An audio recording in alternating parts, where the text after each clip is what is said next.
famille, bonjour. Mesdames et messieurs, nous sommes encore très heureux de vous retrouver en direct sur les antennes de la télévision du Burkina Faso. Aujourd'hui, l'apéro déjeuner est sur les planches. Et bien, pour ce numéro spécialement dédié donc au cinéma, nous allons recevoir dans un moment, dans la rubrique Tranche de vie, notre invité de ce matin, Monsieur Aimé Bado, réalisateur donc du film La Dette, dont nous allons donc avoir plus de détails tout à l'heure au cours de cette aventure du jour. Il n'est pas seul, il est accompagné ce matin de l'ensemble des comédiens qui ont pris part à cette grosse production. Et on va leur demander de s'applaudir encore très fort, s'il vous plaît. Sont également avec nous pour ce numéro le scénariste, le producteur, mais aussi l'acteur principal, à qui nous allons donner la parole au cours de cet entretien, mesdames et messieurs, pour aussi recueillir leur avis ou surtout les émotions qui les animent après donc avoir joué leur participation dans cette grosse production. Mais pour l'heure, nous allons aller tout de suite sans plus attendre, inviter donc l'ensemble de la team à nous rejoindre pour ce numéro 3 de la semaine. Nous sommes donc à l'avant-dernier numéro de la semaine. Et puis vous rappelez également que jeudi, demain, il n'y aura pas apéro déjeuner pour raison simplement d'un programme spécial. Mais dans tous les cas, rassurez-vous, tout se passe bien. On va se retrouver donc après ce numéro vendredi pour clore la semaine en beauté avec vous pour toujours. Et je suis sûr que vous allez encore être des nôtres pour cette aventure du vendredi. Mais avant, voici donc Sandrine Konaté qui nous rejoint pour ce numéro. Acclamation pour l'accueillir, s'il vous plaît. Sandrine Konaté, bonjour. Ça va bien? Merci. Alors, on va aller pour le selfie, la tradition, c'est le selfie, c'est parti. Voilà, super. Merci beaucoup, Sandrine Konaté va s'installer tout à l'heure. Je rappelle qu'elle fait également partie de cette team. C'est elle aussi qui a pour mission justement d'apporter un peu de piment, d'ingrédients à cet apéro que nous vous servons du lundi au vendredi quand il est 11h temps universel sur la télévision du Burkina Faso. Et celui qui arrive, mesdames et messieurs, il est là parce que c'est normal. Aujourd'hui, c'est mercredi, c'est jour de la rubrique L'œil de la cité. Voici le monsieur qui se balade à longueur de temps dans la cité, recueillir les images, les amener sur le plateau de l'apéro déjeuner afin que nous puissions les commenter ensemble. Ça peut être un coup de gueule, ça peut être un coup de cœur. On ne sait pas ce qu'il va nous amener aujourd'hui, mais dans tous les cas, il est là physiquement. Acclamation pour Zediara, s'il vous plaît. Merci beaucoup, Zediara. Tu vas t'installer pour la suite de cette émission. Et pour enfin boucler la boucle avant l'installation de notre invité de ce matin, mesdames et messieurs, nous allons accueillir celle qui a sorti la tenue aujourd'hui. En tout cas, ça lui va très bien. C'est une tenue quand même un peu spéciale. Il y a beaucoup de, je sais pas quoi, de dentelle, il y a beaucoup d'espace, il y a beaucoup de trous. C'est une tenue adaptée pour la canicule. Eh bien, elle va nous dire comment est-ce qu'on appelle cette tenue parce qu'il y a des termes appropriés pour qualifier les tenues des femmes. Attention pour ne pas écorcher les noms des tenues des femmes parce que ce sera ce qu'on appelle, comment on appelle ça, Sandrine Konaté? Oui. On va nommer sa grand-mère. Grand-mère, d'accord. Tu veux m'égorger, pourquoi? Eh bien, voici la grand-mère qui a 17 ans et demi sur l'apéro. Adèle Ramba, viens avec nous. La grand-mère, bonjour. Ça va? Tu vas t'asseoir, Adèle, pour parler. Merci beaucoup, Adèle. Alors, tu as envie de réagir tout de suite. On va te permettre de nous dire comment est-ce qu'on appelle cette tenue. Jeune femme de Lagui. Jeune femme de Lagui. D'accord, merci beaucoup. On va applaudir pour le Lagui, là, s'il vous plaît. Le Lagui, il a de la chance. Eh bien, voici un peu le décor planté. Nous allons recueillir le bonjour de la team et puis aller tout de suite pour le clip d'entrée qui va vous permettre de vous installer convenablement à ce numéro 3 de la semaine. Merci à nos amis comédiens. Vous pouvez vous asseoir, s'il vous plaît. Merci beaucoup. Allez, la famille, ça va bien. Adèle, oui. On va te donner tout de suite la parole pour nous dire comment est-ce qu'on appelle cette tenue. Tu sais, moi, je ne suis pas trop tenue d'âme. D'accord. Donc, quand je m'habille comme ça, je me sens un peu déguisée. Bien, c'est comme si j'avais porté un déguisement, en fait. Parce que moi, ce que je préfère, c'est les robes plaquées. C'est-à-dire, moi, il ne coûte pas cher. Un paille, tu fais le haut et le bas. D'accord. Voilà. Et puis, plaqué près du corps. Et puis, bon, l'essentiel, avec mes baskets, je me sens à l'aise qu'avec des chaussures et puis des hauts talons. Non, les baskets, je cours chercher mon jet. D'accord. Et puis, avec mes tenues plaquées, court, surtout. Ouais, quand c'est long comme ça, là, il y a des canacars, ça. Donc, j'ai pas l'habitude. Voilà. Alors, Adèle Ramba, avant de revenir avec toi pour la citation du jour et ton bonjour, justement, nous allons permettre à notre cher ami Zediara de nous entretenir également, de nous souhaiter la belle journée de mercredi. Alors, Zediara, bienvenue. Bonjour Jackie. Bonjour. Alors, bonjour à la Dream Team. Alors, big up en diamant à ce beau public-là, chaleureux, vous allez vous applaudir. Alors, voilà.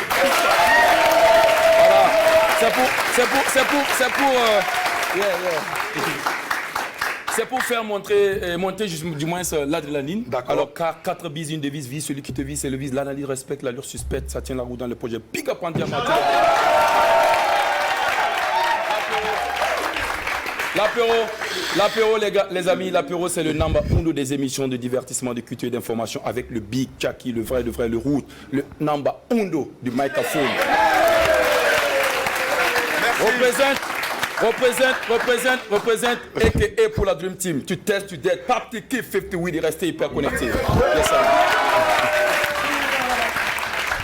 il y a de la puissance dans les propos ce matin, il y a de l'énergie, Ziedara. Yeah. Et c'est tout ce que nous attendons, c'est tout ce que nous avons comme volonté, surtout à servir au quotidien, à nos nombreux millions de téléspectateurs qui nous regardent un peu partout dans le monde via donc le canal de la RTB Télé. Merci de nous avoir choisis, merci de nous adopter et surtout merci de faire de l'apéro de Genève votre rendez-vous phare du lundi au vendredi quand il est 11h, temps universel. Ziedara, aujourd'hui, mercredi, jour de rubrique, jour de l'œil de la cité. Qu'est-ce que vous êtes allé voir pour nous? Jackie, nous avons ramené avec nous donc des images de la cité comme d'habitude, avec toujours pour objectif d'interpeller et de sensibiliser les uns et les autres. Donc pour les détails, il suffit simplement de rester connecté.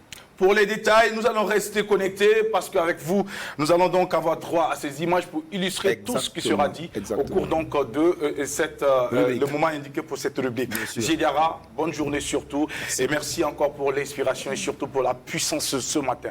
Sandrine Konaté, bonjour, comment ça va? Ça va, bonjour Jackie. Aujourd'hui, tu as attaché ton foulard autrement. Depuis hier, je l'attache. Je n'avais pas remarqué hier. Ça veut dire hier, je n'avais pas Dieu pour toi. Ouais, c'est ce que ça veut dire. Alors, bonjour et bienvenue. C'est tant mieux. C'est tant mieux parce que de toute façon, tu sais qu'ici sur le plateau, nous aussi, on fait rien avec. Ah, d'accord, il n'y a pas de souci. Bon, celui qui applaudit, il va quitter le plateau. Jackie, ça là, c'est abus de pouvoir. C'est abus de pouvoir. C'est ça, c'est ce qu'on appelle la meilleure façon de gérer. Je te savais pas un dictateur. Non, je suis plus qu'un dictateur. Tu sais, pour mieux régner et pour mieux exécuter sa mission, il faut être machiavélique par moment. Comme il un bon dirigeant. Il dit que qui veut faire profession d'homme de bien ne peut risquer sa perte parmi tant d'autres qui sont mauvais. Et pour soutenir ce c'est pas moi. Alors, tu as bien cité Machiavel. C'est pour te dire qu'il faut lire Machiavel quand on veut diriger. C'est important. Mais par moment, on peut être un peu souple. On fait les choses avec beaucoup de subtilité, tout en sachant, tout en sachant où est-ce qu'on veut aller. On peut sourire et puis faire mal. Ça, c'est de la sorcellerie. On peut diriger sans manipuler. Et les gens vont suivre, il y aura de la productivité. Là où on recherche de la productivité, forcément, je parle de chiffres. Là où on recherche de la productivité. C'est l'argent toujours. Toujours, c'est l'argent. Mais qu'est-ce que tu veux? Puisque c'est la productivité qui va faire monter le PIB de ce pays-là. C'est la productivité qui va faire que les entreprises là vont continuer à fonctionner. Ils vont continuer à embaucher cette jeunesse-là qui est désœuvrée, qui n'a pas de travail, qui passe leur temps à fumer du n'importe quoi et à boire du n'importe quoi et rester dans les maquis. C'est malheureux. Alors, sans productivité, un pays ne peut pas avancer. Malheureusement, dans les services, dans beaucoup de services, la productivité n'est pas très élevée. C'est pour cela que le rendement... Et pour produire, on peut manager sans manipulation. D'accord. On n'est pas obligé de manipuler les uns et les autres, les uns contre les autres, pour que la productivité, au contraire, ça fait reculer. Alors, j'espère, Adèle, que tu as compris que tu n'auras plus droit à la parole pour ton bonjour. Merci beaucoup. D'accord. À ta citation. Alors, ça marche. Alors, moi, j'ajouterais juste qu'il faut lire Machiavel, il faut lire tous ces grands hommes, il faut lire ces livres et aussi, il ne faut pas oublier de l'adapter à nos réalités. Voilà, on ne réinvente pas la roue, c'est vrai, mais on prend la roue et on l'adapte à notre engin. Voilà, la roue qui va avec ton engin n'est pas forcément la même roue qui va avec mon engin. Donc, lisons et sachons les livres. Il faut les lire de façon intelligible, j'allais dire. Voilà, il faut savoir lire entre les lignes. Merci à vous pour vos différentes contributions. Mais en tout cas, pour répondre à notre cher ami Ziedara, par rapport donc au sourire, c'est vrai que le sourire n'est pas forcément à tout moment l'expression du bonheur. Ça peut être une forme de voile qui vient cacher certaines réalités. Alors, on connaît beaucoup de personnes aujourd'hui dans la cité qui, à longueur de temps, s'efforcent d'être dignes, intègres et agréables. Et pendant ce temps, ces personnes traînent de gros problèmes. Alors, ce sont les larmes qui coulent intérieurement et ces larmes sont très difficiles souvent à sécher. Alors, donc, du coup, nous allons avoir une pensée pour toutes ces personnes qui ne sont pas forcément bien au fond, mais qui s'efforcent à être agréables lorsque elles sont en contact de leurs prochains ou lorsqu'elles sont dans un environnement extérieur. Alors, bravo à ces personnes qui font régulièrement preuve de courage et d'abnégation face donc aux nombreux défis. Soyez de ceux qui font trembler les problèmes tous les jours. On le dit très souvent, mais les gens ne comprennent pas. Dites-vous que vous êtes des superman et que la peur doit vous craindre. Et d'ailleurs, vous êtes venu trouver la peur dans ce monde, puisque la peur existait. Il n'y a pas de raison que quelqu'un qui est là avant moi, qui est venu indépendamment de moi, puisse m'inquiéter dans mon évolution. Étant donné même que je vais partir et je vais partir la laisser ici. Voilà. Donc, chère peur, on ne fait rien avec toi ici. Voilà, merci beaucoup. On va les applaudir très fort. Merci. Alors, elle partira te laisser. Adèle Rwamba. Pour le respect de la tradition à cette émission, on va... Oui, pour le bonjour. Non, pas le bonjour, parce qu'ils ont déjà reçu ton bonjour, Adèle. Non, pas encore. On va aller pour la citation. Juste un bonjour, c'est un rapide. bonjour vraiment global. Oui, alors on disait tantôt que la dernière fois, on a pour habitude de dire que quand on ne se présente pas, c'est un crime culturel. Je me nomme Adèle Rwamba. D'accord. Ouais, Rwamba, Adèle, si vous voulez. Alors, je m'en vais de ce pas vous dire bonjour. Il n'y aura pas de crime culturel. Non, il n'y aura pas de crime culturel. Donc, je m'en vais de ce pas pour vous dire bonjour. Ceux de la diaspora, j'espère que vous allez bien. J'espère que tout se passe très bien. Je disais tantôt hier, c'est le printemps actuellement. Profitez, sortez, bronzez, parce que vous êtes restés tellement à l'ombre, à la maison, que voilà, vos peaux sont de plus en plus claires. Quand on est noir et qu'on est fier, voilà, nous, on se bronzait quelque part quand on était là-bas. Alors, donc je m'en vais de ce pas pour la citation. La citation du jour qui dit ceci, je cite, c'est une citation de Issouf Nadembega qui dit ceci. La trahison peut être pardonnée, mais se réconcilier avec un traître pourrait vous coûter la vie. Fin de citation. Restez connectés. La période de jeunesse, c'est maintenant que ça commence. La mise en garde, alors. Merci Adèle pour le partage de la citation, que les uns et les autres puissent donc comprendre cette citation, mais aussi essayer donc de l'adapter aux réalités, comme venait de le dire Sandrine Konaté. En toute chose, il faut situer dans un contexte. C'est très important et ça va nous permettre donc de prendre de la longueur d'avance et puis aussi de pouvoir, formuler un peu plus notre stratégie de développement, notre façon de voir les choses. Parce que cette vie, nous sommes appelés permanemment à développer des initiatives pour pouvoir donc nous imposer dans la société. Mesdames et messieurs, vous n'êtes pas ici par hasard. Vous êtes là parce que vous êtes les bestes. Parce que vous avez compris que l'apéro déjeuner, c'est votre tasse quotidienne. Merci de nous avoir adoptés. On vous envoie beaucoup de love. Et voici donc pour vous la calibration musicale pour vous souhaiter la bienvenue pour ce 3e numéro. Let's go. C'est parti.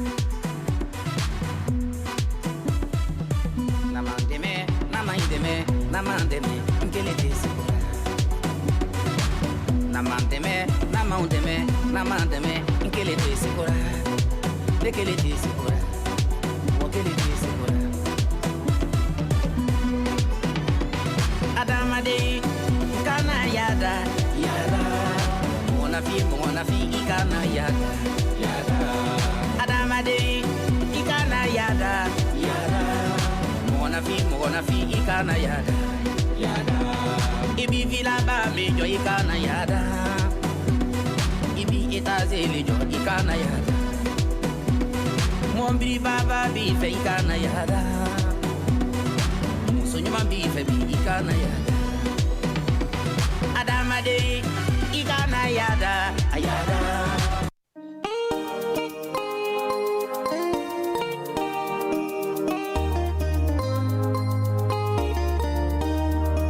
Le 30 juin 1960, jour de son indépendance, le Congo est endetté de 120 millions de dollars. La Mauritanie, 66 millions de dollars avant son indépendance. La liste est longue.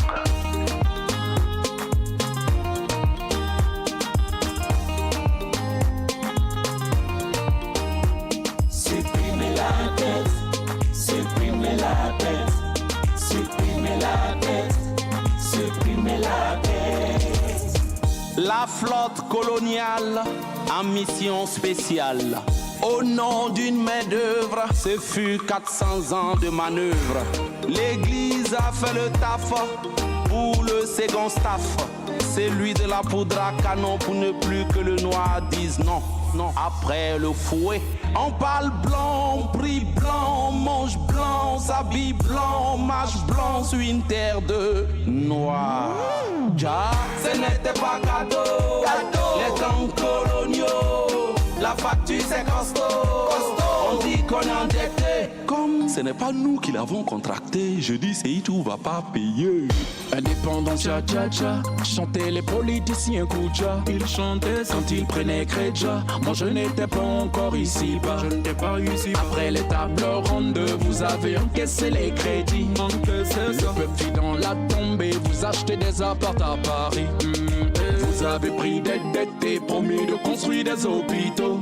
Faut-il accuser seul le toubab si Kofi avec l'argent a pris l'eau? Le malo, les temps ont bien changé, mais on continue toujours de s'endetter. Dis-moi contre qui se venger quand c'est mon président qui a encaissé. Dans Boubou, là. Les origines de la dette remontent aux origines du colonialisme. Nous étions étrangers à cette dette. Nous ne pouvons donc pas la payer. C'est la règle du jeu. La vie continue.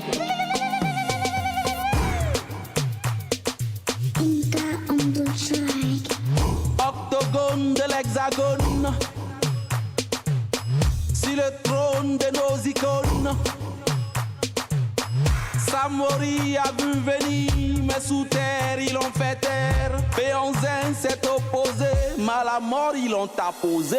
Tombouctou était tout pour les Bantous, les Hutus. On aimait et c'était tout. Il a fallu que le Congo soit Léopold, que Lumumba. Et la dette arriva, payée, Seydou va pas. Il a pas contracté. Antena Poisra. Supprimez la dette, supprimez la dette, supprimez la dette, supprimez la dette.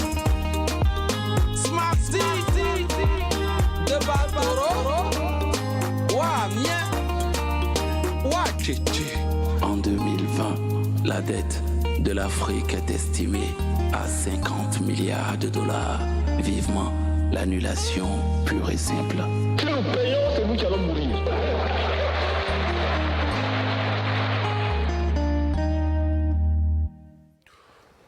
Retour après cette très belle vidéo que nous proposait à l'instant ce duo d'artistes dont Sharp de Batoro et Smarty. Ça parle de dette et ce qui va nous permettre justement de faire cette transition pour installer notre invité de cette matinée sur le plateau. On ne payera pas la dette. Du mouton. Tu nous donnes du mouton. On ne payera pas la dette. On va la payer lorsque nos petits-enfants vont commencer à travailler. S'ils se rappellent, ils vont payer. Au cas contraire, la dette sera encore consommée ou doublée par d'autres générations à venir. C'est de ça qu'il s'agit. Voilà, parce que ceux qui prennent en ce moment-là, ils ne pensent pas à comment payer, c'est comment dépenser ce qu'on prend pour le moment. C'est ça qui est là, c'est ça qui est la vérité. Alors, il est avec nous, c'est un jeune réalisateur qui a su, à un moment donné de sa vie, aller chercher cette réserve insoupçonnée de talent, de savoir-faire, de compétences pour être utile à la société. Il a un parcours exceptionnel et nous, ce matin, nous avons décidé de le rencontrer pour plus savoir sur sa personnalité. Eh bien, c'est un jeune homme très posé, il a de la matière grise, c'est lui qui mobilise ce grand public, comme quoi les vrais leaders ne sont pas forcément ceux qui font du vous-vous-et-là ou qui font du bruit à longueur de temps. C'est pas comme les tonneaux vides qui font du bruit, ou encore ce qui est charnu et lorsqu'on presse et qu'il n'y a rien. Là, il y a quelque chose. Et cette chose, elle est importante pour chacun de nous. Ce jeune réalisateur, il est burkinabé. Mesdames et messieurs, nous allons les saluer juste après cette transition. Tranche de vie. C'est maintenant. Let's go.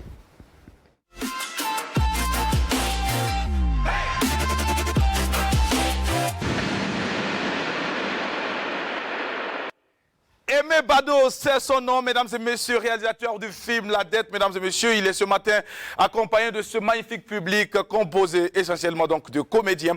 Et il y a également parmi nous l'acteur principal, il y a aussi le producteur, mais celui que nous allons installer ce matin sur notre chaise dans la rubrique Tranche de vie, eh bien le réalisateur Aimé Bado. On va applaudir pour l'accueillir. Aimé, bonjour. Tu vas t'installer. Alors, merci beaucoup à ce charmant public. Alors, c'est vrai que c'est votre réalisateur. On va s'asseoir. Merci beaucoup. Vous pouvez vous asseoir. Alors, Aimé, bonjour. Ça va bien? Oui, ça va. J'espère que tu es à l'aise. Alors, ça te fait quoi d'entrer comme ça et puis d'être accueilli? Mettez-vous à l'aise. Et puis d'être accueilli, hein, Aimé? Oui, je suis très content. Ouais. Mais c'est un public que tu connais déjà? Bien sûr, c'est une famille. C'est une famille? Oui, c'est une famille. Waouh! Alors, Aimé, ça fait combien de temps qu'ils ont intégré ta famille ou toi tu as intégré les familles? C'est depuis 1 an. 1 an? Ouais. Et pendant 1 an, vous êtes ensemble? Ouais. Est-ce qu'il n'y a pas eu des moments où il y a eu un peu plus de tension au sein de la famille, comme partout ailleurs? Ouais, vous savez, dans une famille, ça existe toujours les tensions. Ça existe, oui. Maintenant, c'est le chef de famille qui est censé gérer ces tensions. Oui. Et je pense que, en tout cas, chaque fois qu'il y a eu des tensions, on a su relever ces tensions. Alors, c'est vrai que, Aimé, on t'a annoncé tout de suite en disant que tu étais réalisateur. Mais avant de poursuivre cet entretien, moi, j'ai quand même envie que l'on s'arrête tout de suite pour que tu nous dises, en quelques mots, pour toi, c'est qui le bon réalisateur? Quelles sont les qualités requises pour être un bon réalisateur? Bon, c'est une question. C'est une question, hein? Ouais. Et tu sais pourquoi je te pose cette question? Non. Parce que depuis quelque temps, on assiste à une poussée, telle des champions. Ouais, une floraison presque de réalisateurs. Fulgurante. Est-ce que des réalisateurs. Les gens y viennent par vocation, par passion ou par effet de mode? Tu es dans le milieu. Ouais. Vous côtoyez des réalisateurs. Ouais. Même nous qui réalisons les trucs avec nos téléphones, on se fait appeler réalisateur. C'est ça. D'un jour. Pour toi, qui a quand même réalisé quelque chose d'énormissime et qui a un parcours impressionnant, nous allons revenir tout à l'heure, dis-nous quelles sont les qualités requises pour être un bon réalisateur. D'accord. Avant de tout propos, permettez-moi de rendre grâce à Dieu, parce que c'est lui qui nous a permis d'être là, dès au début et à la fin. D'accord. Donc, j'allais dire que c'est un privilège pour moi d'être sur ce plateau et partager ma petite expérience que j'ai du cinéma. Modeste, il est. Voilà. On va le dire. D'accord. Ouais. Alors, Aimé. Avant de dire ce que moi je pense, je crois qu'il y a des hommes, des cinéastes, des grands cinéastes qui ont défini le cinéma. D'accord. Et j'allais peut-être emprunter les mots de Arduma Soma. D'accord. Qui dit que pour lui, c'est l'ensemble des difficultés voilà, qui forment toute une expérience dans un domaine. L'ensemble des difficultés qui forment une expérience dans un domaine. Bien voilà. D'accord. Donc pour moi, le cinéma, c'est une vision à un certain moment donné qu'on a à partager avec le monde. D'accord. Ouais. Et le bon réalisateur, c'est celui qui a accepté les difficultés? Pour moi, le bon réalisateur, c'est un chef de famille, c'est un artiste qui a un produit, qui a une vision qu'il veut partager avec le monde et qui décide de partager j'allais dire cette vision-là avec sa famille. D'accord. Ouais. Aimé Bado, vous êtes natif d'où? Je suis de Réau, notamment Moréa. C'est un village de la commune de Dizi. D'accord. Ouais. Ok. Est-ce que vous avez grandi là-bas? Oui, j'ai grandi là-bas. Vous avez grandi? Vous êtes resté là-bas jusqu'à quel âge? C'est après la 3e que j'ai quitté le village. Après la 3e. Ouais. Donc vous êtes un pur produit du village? Oui, je suis vraiment villageois, un vrai villageois. Un vrai villageois? Ouais. Mais c'est péjoratif à certains endroits. Mais pourquoi vous dites que vous êtes un vrai villageois? Non, parce que tout ce que je fais est villageois. Je suis... Bon, alors, la différence entre un villageois et un citadin? Non, en fait, c'est vrai, bon, tout de suite on peut dire qu'il n'y a pas de différence, parce que bon, la différence que l'on peut voir, c'est je suis au village, je suis villageois, je suis en ville, je suis citadin. D'accord. Voilà. Mais la culture que l'on porte, moi, la façon dont je définis la culture et la façon dont les citadins définissent la culture, c'est pas pareil. Alors, ce qu'on a tout de suite observé, c'est que nous avons un villageois qui se retrouve en ville. C'est ça. Qui est devenu un citadin? Non, il n'est pas encore devenu, puis il réclame encore. Il réclame toujours villageois. Villageois dans sa façon de faire, de voir les choses. C'est ça. D'accord. Est-ce que parce qu'on te l'a déjà dit, des Ouais, ouais. Système Système, villageois. Bon, Villa Adi, Système à village. Est-ce que c'est déjà ressorti? Est-ce que... Ouais, beaucoup de fois, des amis, des amis de l'université surtout. Ou amis? Bon, amis, eux et sans eux. Non, Voilà. elle a dit que tu étais villageois. Ouais, elle a dit que je ne finirai jamais d'être villageois parce que je ne suis pas encore dans... Et tu l'as gardé? Non, je ne l'ai pas gardé.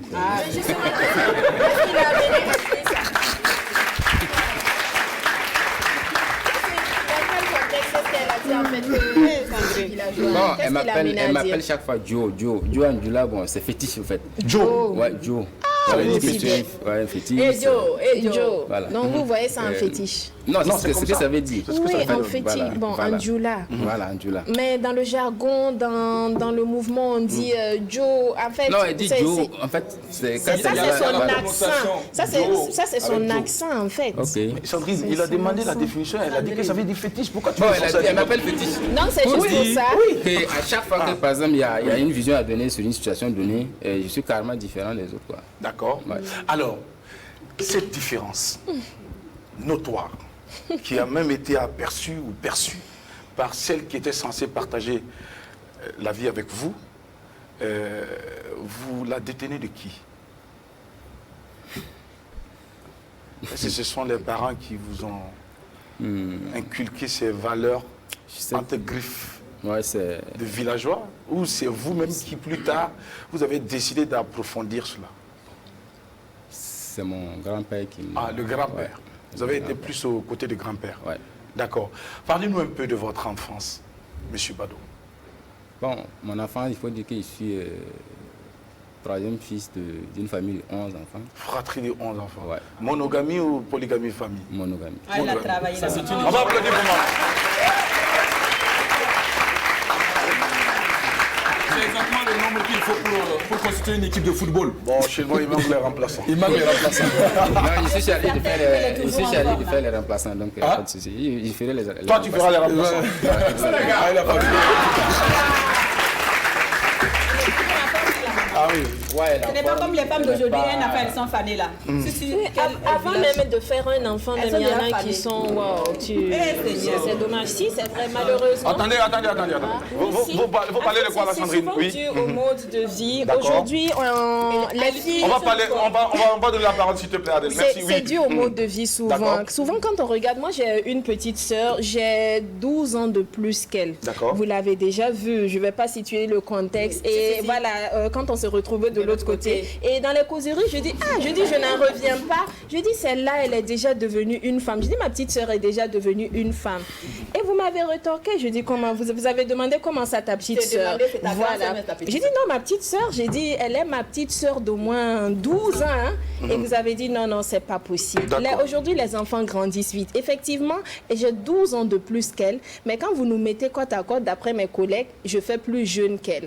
Les enfants grandissent un peu trop vite actuellement. Je ne sais pas si c'est dû à l'alimentation, au mode de vie, la vitesse à laquelle on vit, on veut tout faire en même temps. Je ne sais pas si c'est dû à ça, mais ça va un peu trop vite. Vous voyez aujourd'hui une fille de 18 ans, 19 ans, à côté d'une autre de 40, 45 ans. On croirait qu'elles sont copines souvent. Merci pour ton avis, Sandrine Konaté. Adèle Rouba. Oui, je dirais aussi que c'est l'utilisation du corps.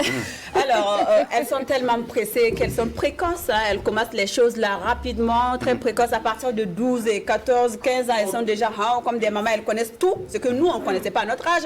Nous, à 20 ans, on ne connaissait rien. Bon, déjà. Et en plus de ça, disons que tu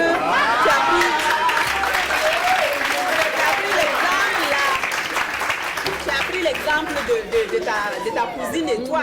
Moi aussi, j'ai des sœurs, je dirais ça comme ça. J'ai des sœurs, j'ai au moins 18 ans de plus. Si on nous met ensemble, si tu ne dis pas qu'elle m'a accouché, tu vas dire c'est fou. Voilà. Donc c'est pour dire, pour moi, les gens, enfin beaucoup de filles d'aujourd'hui, elles ne se bougent pas. Beaucoup se jouent les grandes dames, ça fait les ongles.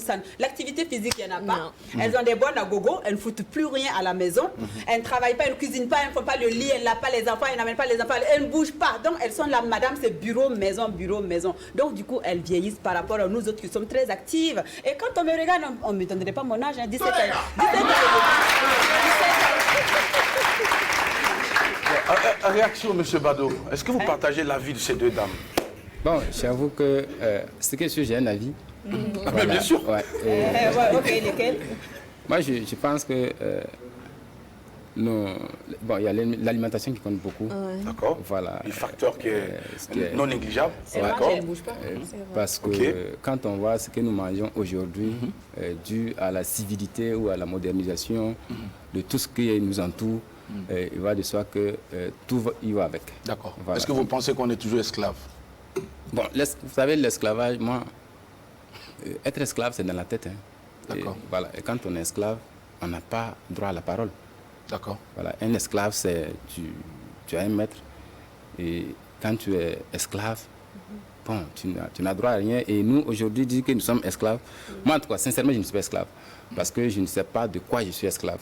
Oui. Voilà. Donc aujourd'hui, je peux décider, par exemple... Mais tu es plutôt amoureux, très attaché aux valeurs, aux traditions. Ce qui fait de toi un villageois. Bon, pas forcément, pas forcément. Pas forcément, parce que tout ce qui est valeur traditionnelle n'est pas forcément positif. Ouais, tout ce qui est valeur traditionnelle n'est pas forcément positif. C'est très grave ce que vous dites. Ouais. Bon, j'assume. Est-ce que vous avez une petite illustration pour nous? Une petite illustration. Un exemple. Un exemple. L'excision. L'excision, c'est ce que je voulais dire. L'excision, par exemple. Bon, moi, je ne vais pas m'hazarder sur ce terrain. Ah, vous ne prononcez pas? Non. D'accord. Alors, est-ce qu'il y a-t-il un autre exemple? Oui, par exemple, vous prenez le cas du film La Dette. D'accord. Où, par exemple, une fille qui a été violée d'ailleurs, qui est interdite, qui est un crime. Voilà. Et ça, par exemple, c'est une valeur qu'il faut décrier. Voilà, parce que je suis prince, j'ai le droit de... Voilà, ce sont nos sujets, certes, mais qui ont des droits. Ça veut dire tout simplement que ce n'est pas parce que tu es prince ou roi que tu as le droit sur toutes les femmes du village. Voilà, c'est valeurs traditionnelles que moi je décris. Ça, par exemple, tu condamnes, ça est la dernière énergie. Et si tu sais quoi? Je partage le même avis que toi. Merci. Voilà, ça c'est condamné. Ça c'est clair. Oui, Zédara, réaction.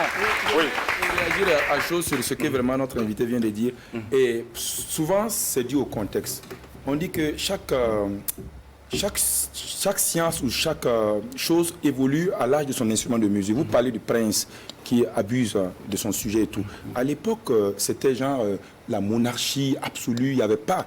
Et cette forme de la République où il y a des règles bien établies. Aujourd'hui, tu es même un homme politique, tu fais des soucis, tout de suite, tu es, voilà, on te truc. Voilà, tout de suite c'est su et tout de suite on te poursuit. Donc ça veut dire que ça c'était avant. Ouais. Maintenant, bon, aujourd'hui, bon, je pense que bon, il n'y a pas ce prince ou ce monarque-là qui va justement faire quelque chose et ça va rester justement dans les tiroirs. Donc je pense que de plus en plus, le monde évolue également et les choses sont en train justement de s'améliorer.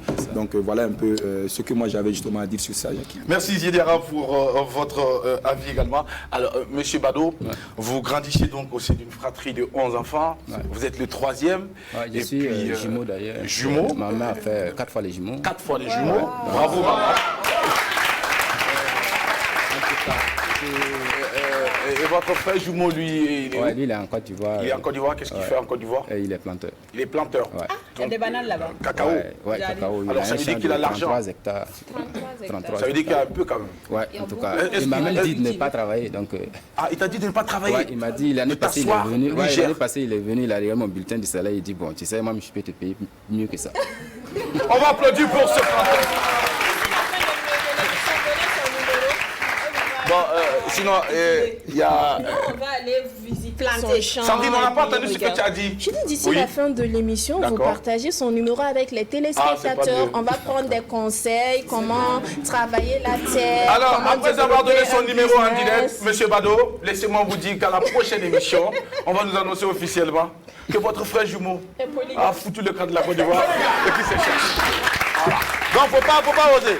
Attention, parce qu'à force d'aider aussi beaucoup, on finit par être le prochain. Dans ce qu'il dit, il y a de sens, c'est pour dire quelque part que vraiment la terre ne ment pas, bien comme on l'a dit. Dès qu'aujourd'hui, on a beau... Alors, voilà. Vous avez eu la chance d'aller en Côte d'Ivoire comme lui ou vous n'êtes même pas allé en Côte d'Ivoire? Il faut dire qu'on est né en Côte d'Ivoire. D'accord. Et on est rentré, je crois, c'est 3, 4, 5 ans après. 5 ans après. Et moi, je suis plus reparti. Ce n'est qu'en 2011 que j'ai mis pied en Côte d'Ivoire. Alors, lui, il est resté et vous, vous êtes revenu. Et vous finissez donc les études, classe de 3e, vous obtenez votre BPC au village. Ouais, cours du soir à Ouagadougou ici. Ouais, à cours du soir, à Ouagadougou, que vous obtenez votre BPC. Ouais. Alors, vous quittez le village en quelle classe? 3e. En 3e. Ouais. Ça veut dire que vous échouez. Ouais. Vous revenez à Ouaga et vous tenez à avoir le BPC. C'est ça. Et pendant ce temps, qu'est-ce que vous faites dans la journée? Et dans la journée, je travaille au grand marché comme un agent dans une boutique. Dans une boutique. Ouais. Et à côté, vous poursuivez les études. Ouais, les soirs. Et les soirs. Oui. Vous partez obtenir votre BPC en cours du soir. Ouais. Et après l'obtention du BPC, qu'est-ce que vous décidez de faire? Bon, j'avais décidé de rentrer en Côte d'Ivoire chez mon frère jumeau. À un certain moment donné, j'ai rencontré un ami, Maïga Isaka. D'accord. Voilà, donc lui, il venait de perdre son papa en Côte d'Ivoire. Et il est rentré. Pendant les vacances, on s'est rencontrés. Et puis, il dit bon, qu'il veut faire finance, comptabilité. Seconde A, B3. Bon, moi, je l'ai dit, je vais plutôt faire la seconde A. Donc, on a décidé de travailler pendant les vacances. Et on a eu 35 000 francs. On a divisé les 35 000 en deux. Et lui, il a payé ses cours du soir au LTAC, je crois. Et moi, j'ai payé à Saint-Iri. À Saint-Iri, voilà. D'accord. Et vous partez donc pour la suite? Oui, la seconde. Seconde? Ouais. Quelle seconde? Seconde AB3. AB3. Soit la première, j'ai fait la première D, en temps, les notes là n'étaient pas ça. Donc je suis allé en seconde A, en première A où je m'en sortais mieux. Donc j'ai eu le bac en cours du soir? En cours du soir. Le bac série A4, oui, en cours du soir. Ouais. Et les portes de l'université s'ouvrent à vous? C'est ça. Vous décidez de partir à l'université ou vous décidez de faire autre chose? J'ai continué. Vous êtes allé à l'université? Ouais. C'est là que j'ai rencontré le producteur qui est là. Pour quelle filière d'ailleurs? Lettres modernes. Lettres modernes. Ouais. Est-ce que vous aviez déjà cette prédisposition? Est-ce que c'était déjà préparé? Est-ce que dans votre tête vous étiez déjà prêt pour aller en lettres modernes? Ou bien vous avez été mystifié ou séduit ou motivé ou impressionné par des personnes dans votre entourage pour aller en lettres modernes? Ou bien quelqu'un qui vous inspirait et que vous avez dit que ah tiens, il est comme ça parce qu'il a fait lettres modernes, donc je vais aller en lettres modernes? Ou bien c'est vous-même qui avez décidé d'aller en lettres modernes? Non, vous savez, dans la vie, il y a toujours un exemple, excepté Dieu. Hein, voilà, il y a un exemple. C'est-à-dire, je n'ai pas compris. Excepté Dieu. Bon, en fait, on peut pas comparer Dieu à un être humain. Voilà, donc lui, il est au-dessus. Voilà. Alors, on ne peut pas le comparer à un être humain. Il est qui alors? Bon, nous sommes des créatures. De qui? De Dieu. Et Dieu est le qui? Créateur. Et Dieu? Et Dieu est qui? Dieu, il s'est fait tout petit, il est à nous, donc voilà, nous sommes des petits dieux. Comme dit Thomas August. Monsieur Mado, c'est pour vous. Non, je comprends. Alors, on s'en va, vous êtes inspiré par forcément quelqu'un? Ouais, voilà, et ce quelqu'un-là, c'est un enseignant, M. Tiaoun, que j'ai perdu de vue il y a très très longtemps.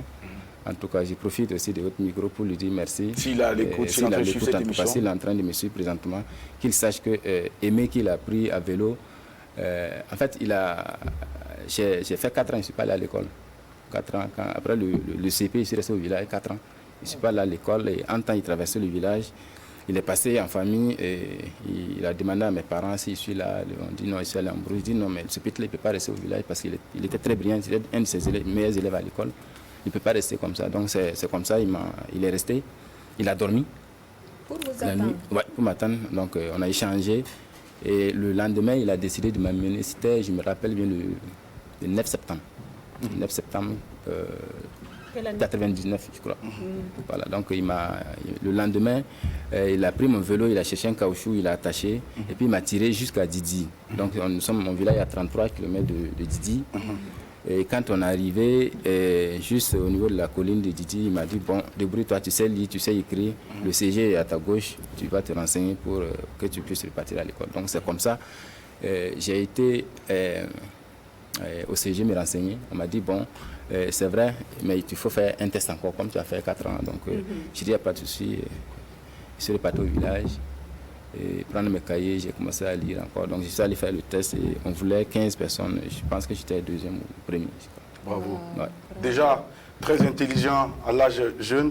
Alors c'est sûr que l'université n'a pas été aussi la mer à boire pour vous. Non, parce pas que du tout, quand vous êtes arrivé, non. Les choses étaient encore mieux qu'aujourd'hui. Parce qu'aujourd'hui, beaucoup sont plutôt dans l'esprit de guerre, de revendication que d'études. Est-ce qu'à votre temps, c'était ce qui se passait? Bon, aujourd'hui. Au moins, il y a quelqu'un qui peut pas dire ça de moi. Ils m'ont dit que j'ai traversé l'université. Ah ouais. Parce que moi, je venais juste composer mes devoirs et puis je rentrais chez moi. Ah, vous avez traversé l'université? Ouais. Ça veut dire que vous ne perdiez pas du temps à l'université? Bon, En tout cas, moi, je venais pour les études. Et voilà. Vous n'êtes pas venu pour autre chose? Non, pas du tout. Et même le petit go qui était à côté, avec le phonère? Je ne me rappelle pas avoir une seule go. Non, pas du tout. Vous n'avez pas dragué à l'université? Je ne me rappelle pas, en tout cas, avoir dragué une fille à l'université. C'est normal, l'homme ne se rappelle jamais quand il drague. Non, pas du tout. Pas du tout. Si elle se rappelle, elle sera tellement triste. Hein. Non, pas du tout. Je suis fier de le dire. Personne ne vous a dragué non plus. Ça devrait en fait, peu importe ce que vous faites dans la vie, hein, vous avez des fans, il y a des gens qui vous aiment. Maintenant, il vous appartient maintenant de décider d'aller ou de ne pas aller. De vous imposer une autodiscipline. C'est ça. Est-ce que vous étiez du genre de garçon qui ne se laisse pas faire ou qui ne se laisse pas séduire par un regard? Non, on ne me voyait pas du tout. Donc c'est quand tu me vois que tu peux me draguer. Ou...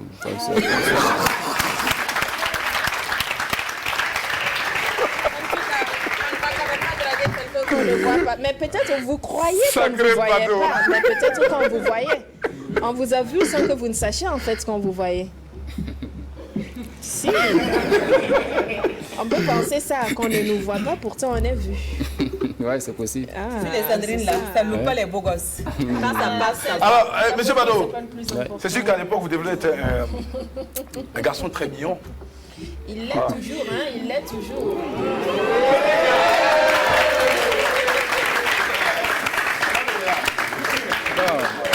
Si cette phrase ne sortait pas, non, faut pas j'allais me prendre. Oui. Jacques, il ne faut pas conjuguer au passé. Il reste un beau garçon. Je te voyais venir, Sandrine. Et puis c'est quand même un gourou-ci, tu ne vas pas dire le contraire. Alors, monsieur Bado, avant de passer à autre chose de plus sérieux, laissez-moi vous dire que toutes ces qualités que vous avez sont bien normales et légitimes. Vous savez pourquoi? Parce que vous êtes gourou-ci. Parce que vous êtes gourou-ci. Vous êtes un ange que Dieu a envoyé ici-bas pour pouvoir donc donner plus de chance aux autres ici, de pouvoir également profiter. Alors, on va... La différence de Jackie, c'est un ange qui a des cheveux.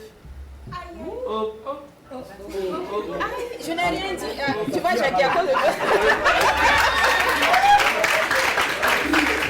Alors, monsieur Ouedraogo est avec nous. Bonjour, monsieur Ouedraogo. Vous allez prendre votre micro, ça va bien? Vous allez bien? Alors, que pensez-vous des chauves? Bon. Oui, les chauves, bon, ça fait partie du physique de tout le monde. Il y a des femmes chauves. Oui, mais particulièrement quand vous voyez un chauve, ça vous explique quoi?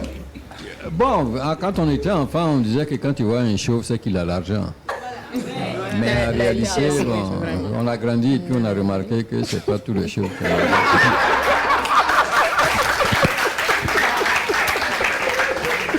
Alors, ça ce sont les propos du papa. On va revenir tout à l'heure. Je rappelle qu'il est l'acte principal, monsieur Issa Ouedraogo. On va parler avec lui tout à l'heure. Mais avant, nous allons marquer la première pause à cette émission. Avant de revenir avec monsieur Bado pour parler profession, pour parler de la dette, pour parler justement de tout ce que vous avez pu réaliser au cours de votre jeune carrière qui ne fait que commencer parce que vous avez encore de grosses ambitions et c'est sûr que vous ne comptez pas vous arrêter d'ici peu. Et nous avons également foi que toute cette belle famille, cette équipe qui est avec vous ce matin est une équipe qui vous accompagne et qui croit en vous. Et cette équipe va aussi travailler de sorte à ce que vous puissiez être toujours sur un piédestal. C'est ça, on dit très souvent, lorsqu'on est un leader, il faut penser également à mettre à l'aise ceux qui sont considérés comme le socle, le fondement de votre position en altitude. Parce que si le fondement n'est pas bien, eh bien, vous qui êtes en haut, de les chuter. Ah oui, c'est clair. Au moindre vent, vous allez foutre le camp.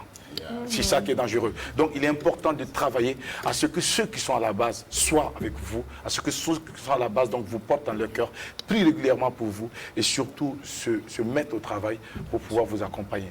Monsieur Bado, vous restez avec nous pour découvrir le contenu de la rubrique L'œil de la cité. C'est avec Zédiara. C'est maintenant transition.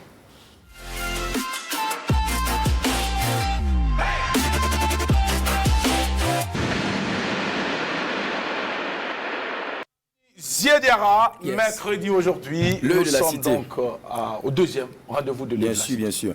Alors, Jackie, sans transition, nous allons tout de suite aller voir donc les réalités de la première image que l'œil de la cité donc nous ramène de la cité. Alors ici, avant toute chose, l'œil de la cité tient à féliciter la brigade nationale des sapeurs-pompiers de Bobo-Dioulasso.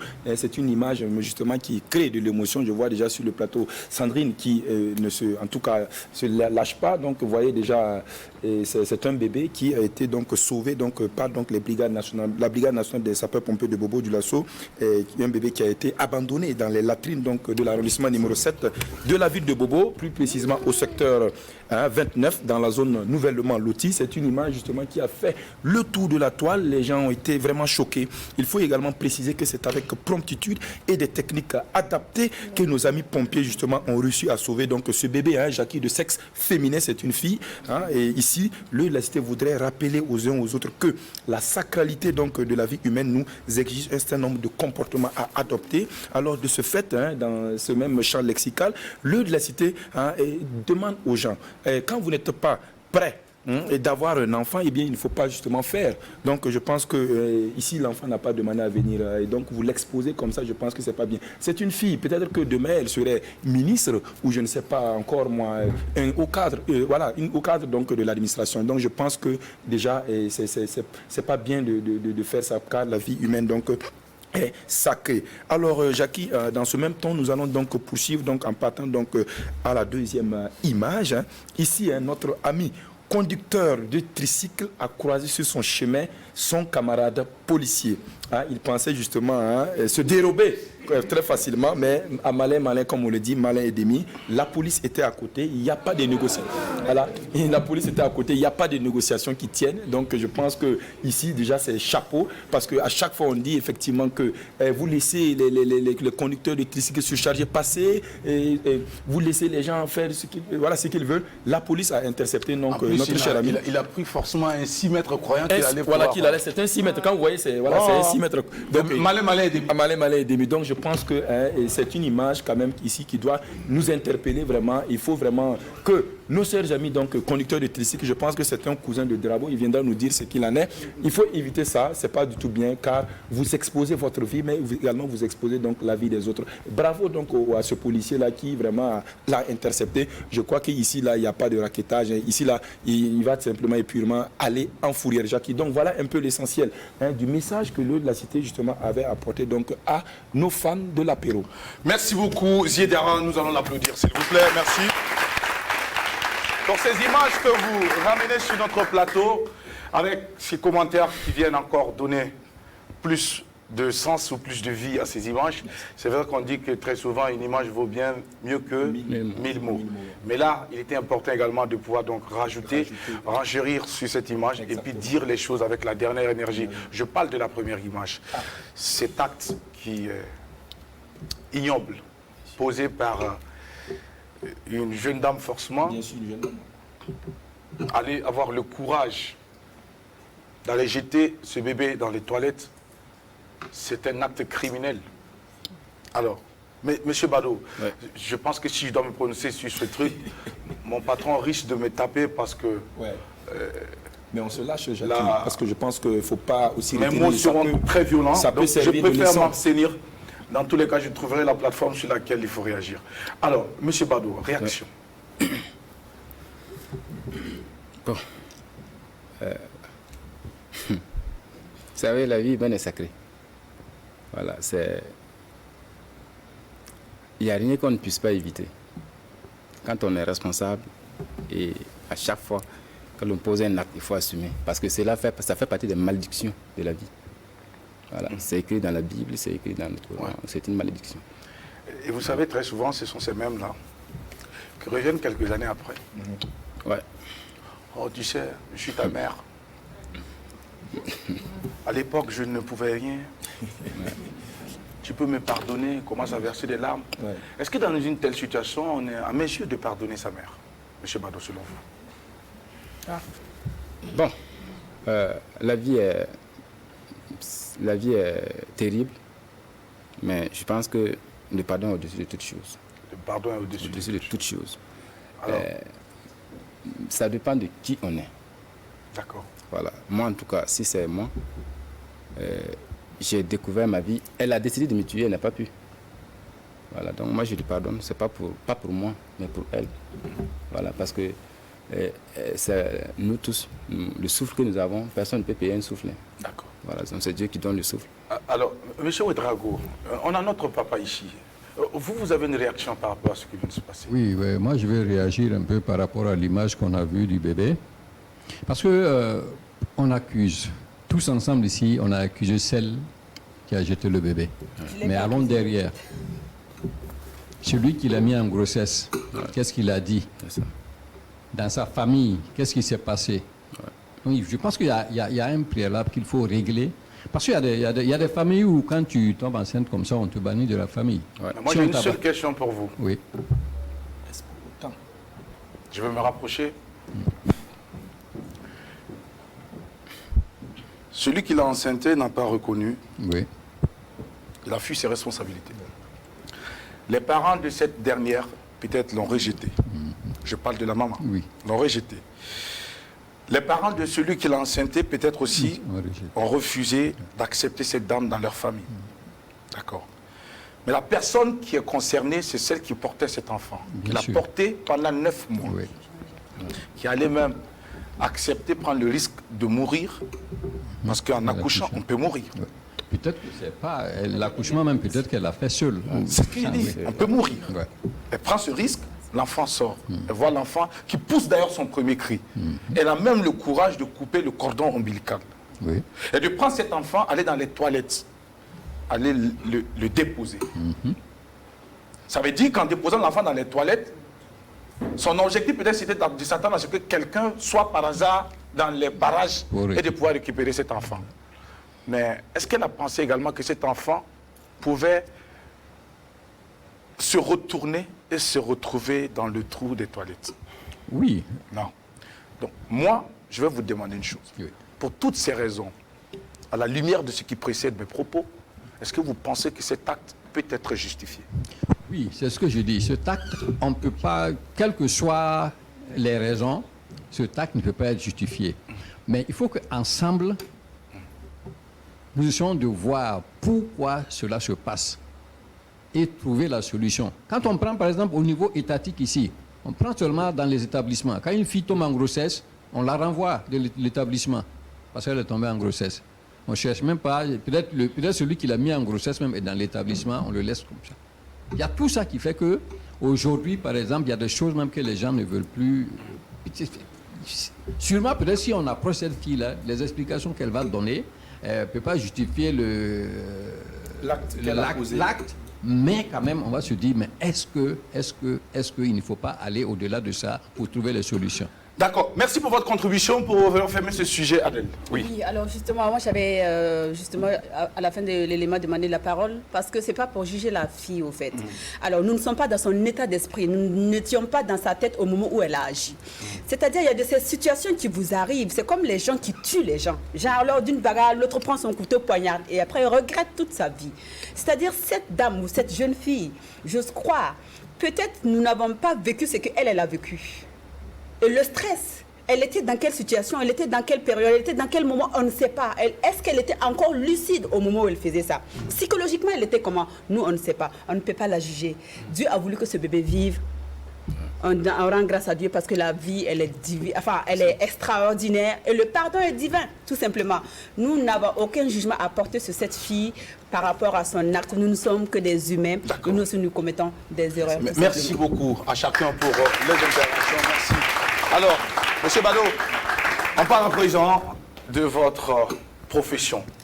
Le jeune réalisateur après l'université de Ouagadougou qui s'en va également se former à l'université. Je pense que vous êtes resté à l'université pour faire une spécialisation dans le secteur, dans le domaine du cinéma. Voilà, je pense bien. Et après l'obtention de votre parchemin, vous commencez donc à vous lancer dans la vie active. Alors, votre première expérience remonte à quand? En fait, mon histoire professionnelle est aussi compliquée. Ah ouais? Ouais, parce que j'ai commencé à travailler dans la fonction publique en 2009. La fonction publique même? Ouais. En 2009. 2009. Donc vous aviez un numéro matricule? Bien sûr. D'accord. Donc, c'est en 2009, un cousin qui était agent de récepteur, non, voilà, ceux qui reçoivent les dossiers là. D'accord. Un réceptionniste. Voilà, un réceptionniste de dossier. Il m'a appelé, alors on a lancé un concours, tu viens déposer. Je lui ai dit, bon, moi j'ai un seul concours à faire. C'était en son temps agent spécialisé du cinéma et de l'audiovisuel. Agent spécialisé ouais, cinéma et audiovisuel. Voilà. D'accord. Parce que j'ai un ami qui est présentement à la télé, Idrissa Warga, qui est cameraman. Donc ouais, on était ensemble au quartier. Donc lui, il a eu, je pense, en 2008, et je lui ai dit l'année prochaine, je vais lui revenir. Donc c'est comme ça, c'est parti. Et quand j'ai déposé le dossier, c'était le seul concours que j'ai eu. D'accord. Donc j'ai commencé, on a fait la formation à l'ISIS et à l'ENAM. Donc après, on est sorti en 2011, j'ai été affecté au Sénasa. Et ensuite, je suis allé à la Maison de la Culture de Bobo. Et je suis revenu à l'école en 2014 pour le B. Donc après, en 2016, je suis reparti au FESPACO. J'ai fait, je crois, 3 ans au FESPACO. J'ai fait le concours pour le cycle ingénieur. Et ça a marché, donc présentement... Ingénieur en quoi? Voilà, ingénieur en cinéma et audiovisuel. Ingénieur en cinéma et audiovisuel. Et audiovisuel. Ouais. Alors, voici donc un merveilleux parcours, mais aujourd'hui, vous êtes sur le terrain. Ouais. Ça veut dire, vous travaillez pour votre propre compte ou bien vous êtes encore employé de la fonction publique? Ce qui est intéressant dans le cinéma, c'est que c'est une activité libérale. Voilà. Et quand on aime une chose, c'est vrai, on est attaché à la fonction publique. Mais un cadre, c'est quoi? C'est ce que tu peux faire en dehors aussi du service. Voilà. Être là quand on a besoin de toi et être assidu, c'est ce que je fais. Et être aussi ailleurs quand on a besoin de vous ailleurs. Ouais, c'est ça. Et c'est ce que vous avez essayé de faire. Ouais. Alors, vous êtes à votre quelle réalisation? Si c'est ma propre réalisation, à moi, je pense que c'est 2. Mais la première, c'est un court-métrage, Chocolat. D'accord. Oui. Et Chocolat, c'est une œuvre collective. Voilà, donc nous étions en 2020, j'ai fait un master aussi à l'université de Ouagadougou, et en art du spectacle, des métiers de la création artistique. D'accord. Donc c'est avec un groupe d'étudiants, on a écrit le scénario Chocolat, et on a réalisé en août 2020. D'accord. Voilà. Alors, aujourd'hui, il y a une actualité, on parle de la dette. Ouais. La dette, c'est votre toute dernière réalisation. Ouais. Et nous avons la chance aussi d'avoir le scénariste ici. Ouais. Il est avec nous sur ce plateau. Je pense qu'il est assis où là? Il est là-bas. Voilà. On va te donner le micro, M. Ouedraogo. Bonjour. Comment vous allez? Vous pouvez vous présenter? Je me nomme Yarga Sidi. Comment? Yarga Sidi. Yarga Sidi. Sidi. Sidi. Oui. D'accord. Enchanté, M. Yarga. Alors, vous êtes scénariste? Oui. Depuis combien de temps maintenant? Bon, je suis scénariste depuis qu'on s'est rencontrés, il y a 2 mois. Bon, parce qu'à l'origine, je suis écrivain. Vous êtes écrivain? Je suis écrivain. D'accord. J'ai écrit des pièces de théâtre. Des pièces de théâtre? J'ai écrit un roman qui n'a pas été édité. D'accord. Donc, quand on s'est rencontrés, il a eu à lire le roman et puis il était intéressé. D'accord. Voilà, donc il m'a approché. Bon, on a essayé de travailler ensemble. Donc c'est à partir de ce moment que j'ai commencé réellement à transformer déjà les pièces en scénario. En scénario. Voilà. De film. De film. D'accord. Alors, pour ce film-là, justement, La Dette, c'est vous qui l'avez écrit? Oui. Ou bien vous l'avez écrit avec M. Bado? Je l'ai écrit. Vous l'avez écrit? Oui. Alors, lorsque vous l'avez écrit, est-ce que M. Bado vous a dit dans un premier temps ce qu'il attendait de vous? Ou bien c'est vous qui lui avez proposé? Je lui ai proposé. Ce qui concerne La Dette, je lui ai proposé. Alors, pourquoi vous avez choisi d'écrire La Dette? En fait, bon... Est-ce que vous êtes endetté? C'est juste pour rigoler. Non. Oui, allez-y. En fait, bon, j'ai été inspiré, j'ai été motivé d'abord par le comportement de Bado. Son comportement qui m'a poussé à vraiment écrire. D'accord. C'est une deuxième des choses. En ce qui concerne La Dette, j'ai voulu réellement refaire ressortir une histoire au niveau du village. D'accord. Une histoire de notre culture. Voilà. Donc qui va remonter au temps des royaumes. Voilà, donc La Dette, c'est principalement ça. Principalement ça. Ouais. Est-ce que c'est une histoire que vous, personnellement, vous avez vécue ou vous avez entendu parler par un proche? Non. Non. L'inspiration m'est venue comme ça à partir d'une situation. Oui, à partir d'une seule situation. Et j'ai essayé de développer maintenant pour pouvoir en faire le scénario. Donc vous avez imaginé? Oui. Mais est-ce que vous pensez que ça peut se réaliser dans nos sociétés aujourd'hui? Non, ce n'est pas possible. Mais dans ce cas, qu'est-ce que vous attendez? Quelles sont vos attentes? Quand vous écrivez un truc qui est imaginaire et que vous savez que ça ne peut jamais arriver dans nos sociétés, l'objectif c'est quoi alors? Ok, ici, l'objectif ici, c'est d'abord promouvoir nos valeurs culturelles. Mais à ce moment, vous ne faites pas la promotion des valeurs culturelles. Vous, peut-être qu'avec ça, vous êtes en train de dégrader quelque part un pan de notre culture.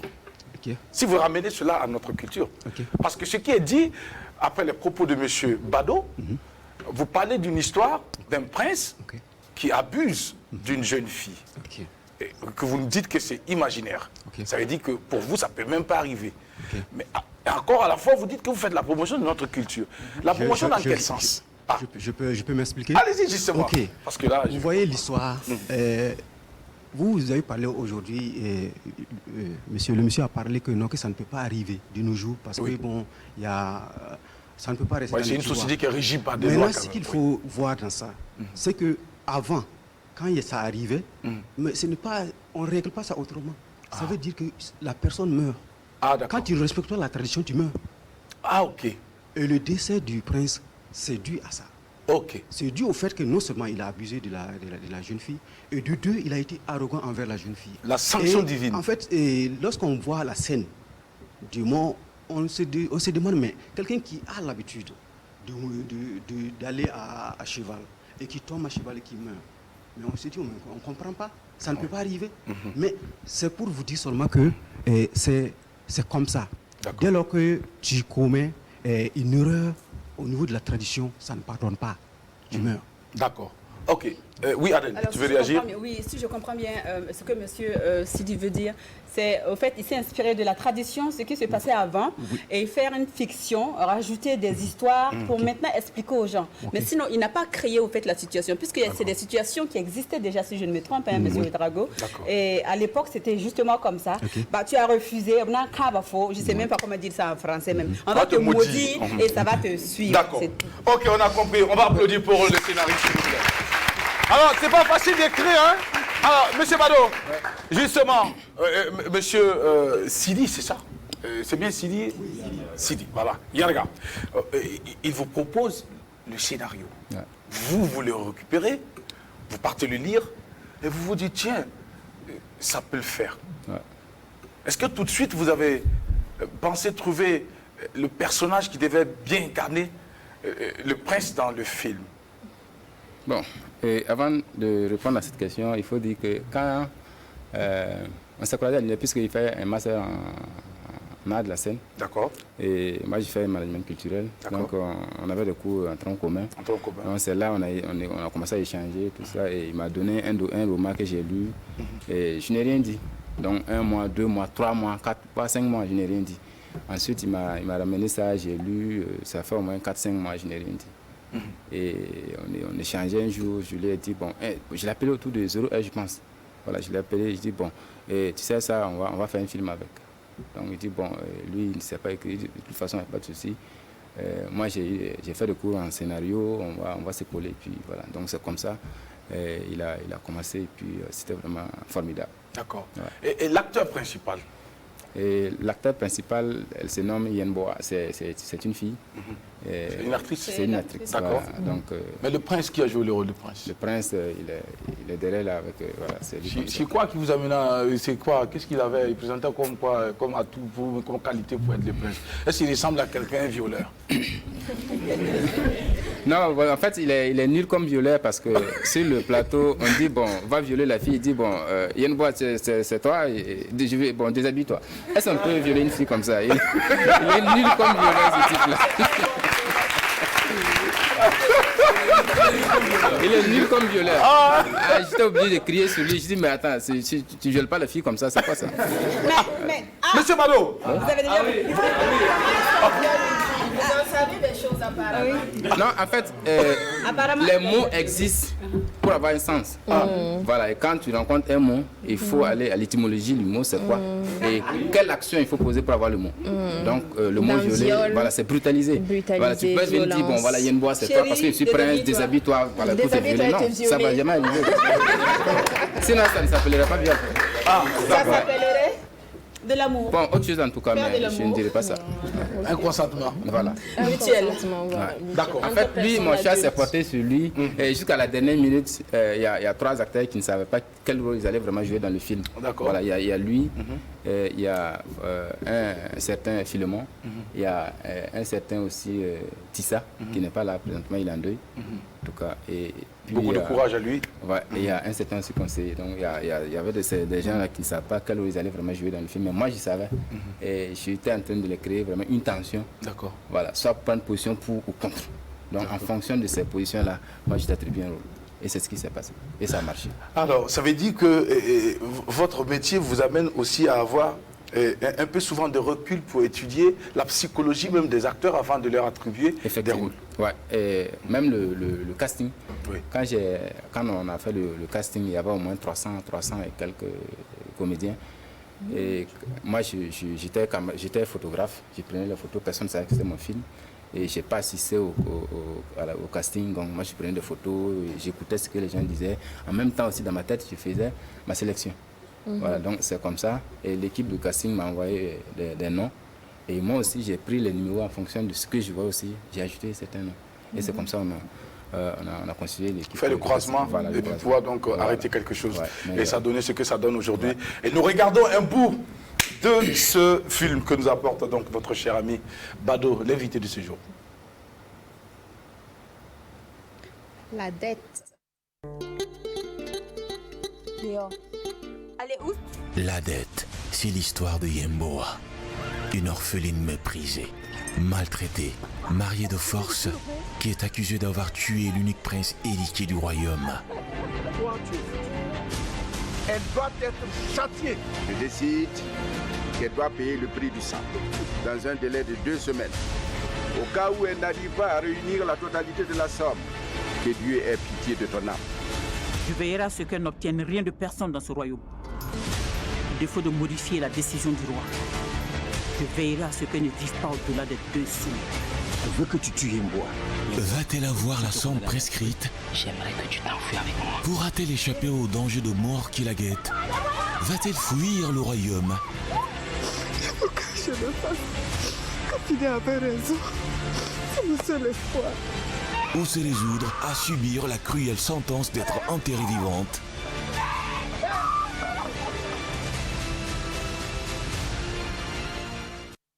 Alors, si elle refuse, elle devait être enterrée vivante. Ouais, c'est bien cela. Ouais, dans ce royaume imaginaire là, quand on verse le sang de la famille royale, il faut payer ce prix par ton sang.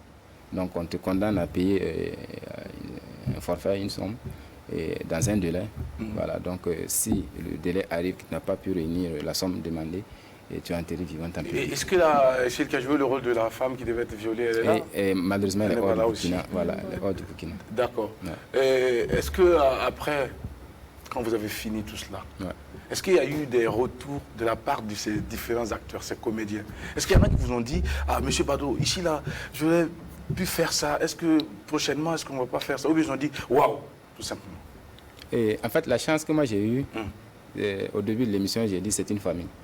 Et dans une famille, il y a des tensions. Et une famille, quand vous dites la vérité, vous formez encore une vraie famille.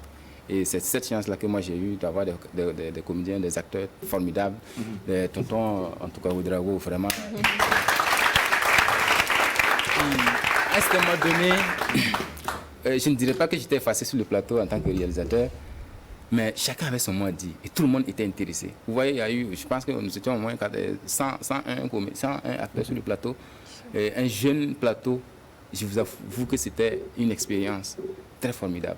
Je ne parle pas parce que c'est mon plateau et les acteurs sont là, peut-être ils pourront dire un mot sur ce sujet. On nous a logés le film a été tourné à 33 km d'ici, à Soré. Soré, c'est comme Siliga. Donc on s'est levé comme ça, on voulait un décor et village. Donc on est allé au village, on a vu le chef du village, on l'a approché. Et je crois que c'est 3 mois avant le film. Donc il nous a accordé le village. Et en tout cas, on a tourné le film là-bas au moins pendant, je crois, 2 à 3 semaines. 2 à 3 semaines, d'accord, bravo. Oui, Sandrine Konaté. Oui, généralement, dans nos films ici, on voit un film de, c'est le cas de La Dette, on voit un film de Aimé Bado. Ailleurs, quand on regarde le film, l'accent est plutôt mis sur les acteurs. On vous présente Salt avec Angelina Jolie, on vous présente Mission Impossible avec Tom Cruise. Pourquoi est-ce qu'ici, on a l'habitude de présenter les films d'Errance, de Apolline Traoré, on ne met pas l'accent sur les acteurs? D'accord. En tout cas, merci vraiment pour cette question. C'est une très bonne question. Et je vais donner mon avis parce que... vous donnez toujours votre avis. Voilà. En fait, nous portons un avis depuis très longtemps. Un costume depuis très longtemps qui est... Voilà, tout ce qui vient de l'Europe, la France, l'exemple. Voilà. Donc le cinéma aussi n'a pas été écarté. Donc nous avons copié le système français. En tout cas, bon, je m'excuse auprès des devanciers si je dis des choses erronées. Mais je pense que c'est vrai. On parle du cinéma d'auteur, on parle du cinéma Star System qui est le cinéma américain. Donc il faut dire que le Star System, c'est un cinéma qui met l'acteur au devant de l'écran. Et c'est ce que nous essayons de faire. Vous voyez, c'est tous des acteurs qui sont là. Donc, vous voyez, si vous prenez la page de Bacos Consulting, la maison de production, vous allez voir, c'est les acteurs même qui font la communication pour le film. Et c'est ce que nous essayons de faire. Ici, on dit, c'est pas à l'acteur de faire la promotion du film. Moi, je ne suis pas d'accord. Voilà. Si l'acteur ne porte pas le film, mais on va au cinéma pour aller regarder l'acteur.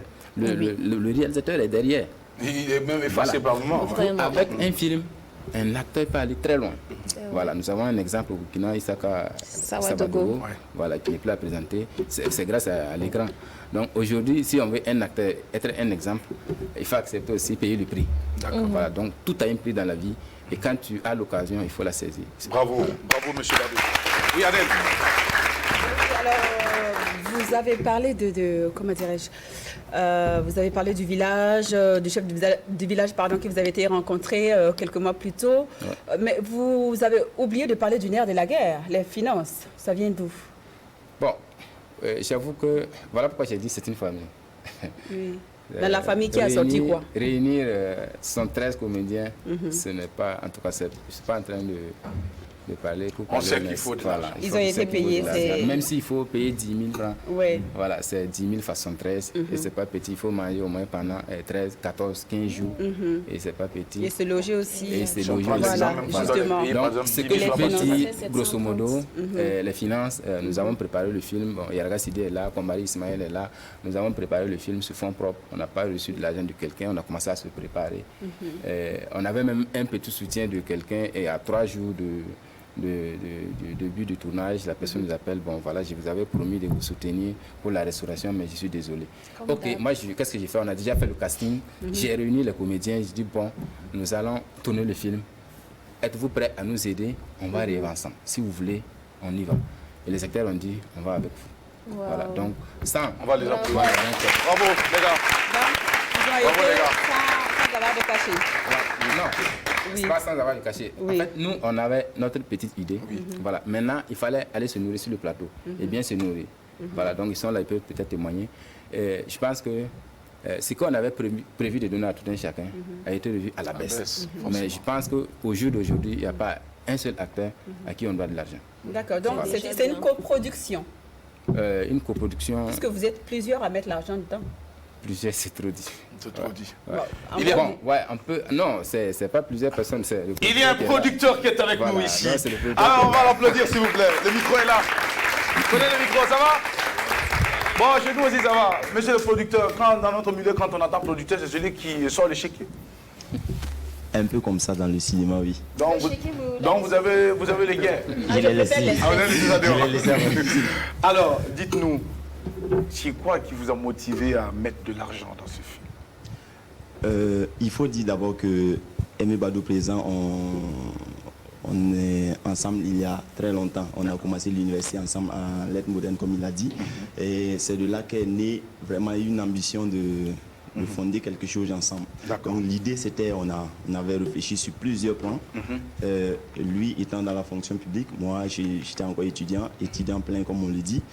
je me suis dit, bon, ouais, toi, si moi je me mets à aller dans la même vision que lui, si je deviens fonctionnaire, il faut quand même quelqu'un pour assumer ce que nous allons le faire. Bon, donc du coup, j'ai fait une seule fois un concours. Malheureusement, ça n'a pas marché. Je dirais heureusement peut-être. Donc, voilà, donc c'est là qu'on est parti. Et donc, la dette, pour moi, c'était une réalisation d'un rêve d'étudiant. Donc, déjà ça, c'est quelque chose de grand pour nous. Et on s'est dit, bon, on y va, on va chercher les fonds. Et comme il a dit, nous n'avons eu aucun soutien.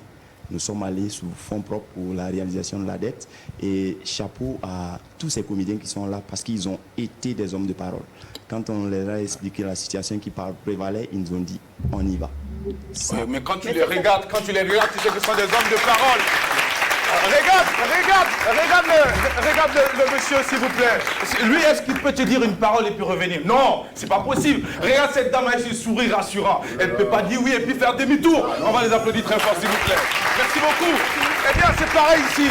Merci. On va vous applaudir très fort pour votre engagement. Alors, oui, monsieur le producteur, donc du coup, ces gars vous ont accompagné, ils ont cru en votre projet, le rêve d'étudiant qui devient réalité, vous avez été pour quelque chose. Aujourd'hui, c'est un sentiment de satisfaction qui vous anime, sans doute. Je dirais un grand sentiment de satisfaction, parce que voir déjà ces comédiens, comme le Réal l'a dit, nous essayons de faire fonctionner, nous essayons de mettre en avant les comédiens. Si eux, ils portent loin le projet, tout compte fait la... Forcément, il va prendre. Ouais. Ça, c'est clair. Est-ce que parmi ces comédiens qui sont là avec nous, il y en a qui avaient déjà joué dans des films où c'est tous des nouveaux comédiens? Bon, je pense qu'il y en a qui ont eu des expériences. Ils ont joué sur des plateaux. D'accord. Voilà, peut-être. Alors, ici, on va donner le micro à une dame, parce que depuis là, aucune femme qui a parlé. On peut avoir le micro. Quelle dame veut parler? Voilà, donnez le micro à celle qui sourit en haut. Quand elle sourit, ça veut dire qu'elle veut parler. On dit en Afrique, quand tu parles à une femme et qu'elle sourit, c'est qu'elle est d'accord avec ce que tu dis. On va l'applaudir, s'il vous plaît.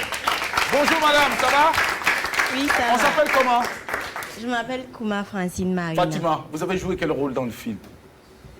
Je n'ai pas joué dans le film La Dette, malheureusement, pour des raisons indépendantes de ma volonté. Mais je suis de tout cœur avec eux, donc j'ai tenu à venir aujourd'hui pour les soutenir. Waouh, bravo. Merci beaucoup. Merci beaucoup. Est-ce qu'il y a quelqu'un qui a joué dans le film ici? Il y a une dame qui a joué dans le film. Donnez-lui le micro, s'il vous plaît. Voilà, bonjour madame. Bonjour. Ça va bien? Ça Apparemment, va, M. Bado, le casting était bien. Oui, d'accord. Alors, vous appelez comment? Vous appelez comment, madame? Jamilatou Diallo. Diallo. Alors, enchanté. Vous avez joué quel rôle dans le film? J'étais la porte-parole de la reine. La porte-parole de la reine. Oui. D'accord. Et vous avez contribué aussi à... Vous avez encouragé le prince dans son action ou bien c'est comment? Non, on a condamné ça. Vous l'avez condamné à la dernière énergie. Oui. D'accord. Alors, qu'est-ce que vous retenez après cette expérience? Bon, j'ai beaucoup aimé parce que c'était la première fois qu'on se retrouvait au village. Pendant presque une semaine, il y en a qui ont fêté Noël au village. Ah ouais. C'était intéressant, c'était une famille. Je me suis fait de nouvelles connaissances et tout avec les doyens qui nous ont beaucoup aidés. D'accord. Bravo encore pour Alors ici, il y a une femme aussi qui va prendre la parole rapidement. Y a-t-il une dame qui a joué dans le film ici? Oui, la reine. Bonjour la reine. Ça va bien? À l'état civil? Traoré Nafissatou. Nafissatou. C'est votre première fois de jouer dans un film? Non, j'avais déjà joué dans des films. Quel film par exemple? Mon héros. Mon héros. Oui, mais ce n'est pas encore sorti. C'est pas encore sorti. Oui. Ça arrive bientôt. Oui. D'accord. Alors dans ce film, l'expérience, qu'est-ce que vous retenez? Je vais dire, c'était waouh. Déjà, parce que c'était trop d'émotions en fait. D'accord. C'est retrouvé au village. On a fait des trucs du village en fait. Avec monsieur le villageois. Ouais, le villageois. D'accord. On se levait le matin, très tôt, à 5 h, avec le cri de Lloyd qui est là. Il se levait, c'était nous voir le matin, comme tout le monde se lève. Comment il faisait le cri? Le cri, c'est comment? Lloyd.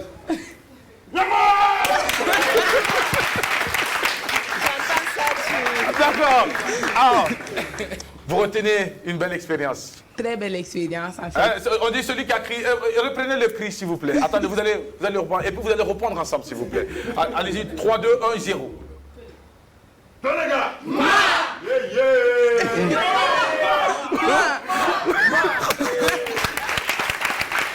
Alors, donc c'était une belle expérience pour vous. Très belle Est-ce que vous êtes expérience. prête à reprendre, à recommencer encore avec Badou? Bien sûr, bien sûr. C'était un bon réalisateur, c'était un bon leader, c'était un bon chef d'équipe? Très bon. En fait, j'adore en fait son calme. D'accord. Il amène tout le monde à travers. Alors, madame, pour votre information, Bado est un homme marié. Bado, tu as combien d'enfants? Il y a 3 enfants. Il y a 3, voilà. Donc, Le jumeau est là.